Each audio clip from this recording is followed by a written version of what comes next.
Hello guys, welcome to this video. So in this video, I'll show you how to enable or disable agent mode in GitHub Copilot in VS Code. So agent mode is commonly known as GitHub Copilot mode, where you can actually interact with the AI to actually generate code. So it comes with all the versions of Visual Studio with the latest version. So you will see this icon appearing right here at the bottom right corner of the screen. So if you click this icon, you can open this chat window where you can actually just ask any kind of programming related questions. So it will generate the code for you. So if I just say here,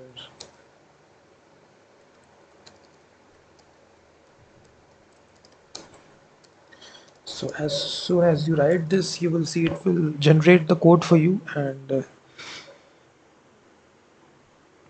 so in this easy way, you can use the agent mode, GitHub Copilot mode to assist you while you are actually coding here. So side by side, you will get the response inside the chat window. And so now to very first started here, you need to make some settings here. Right here at the bottom side position, you will see the status bar. This icon is appearing. So here you need to tick mark all these options: code completion, solve files, and then it will show you this is the daily usage limit, this is your code completion, chat messages, all these windows will show right here.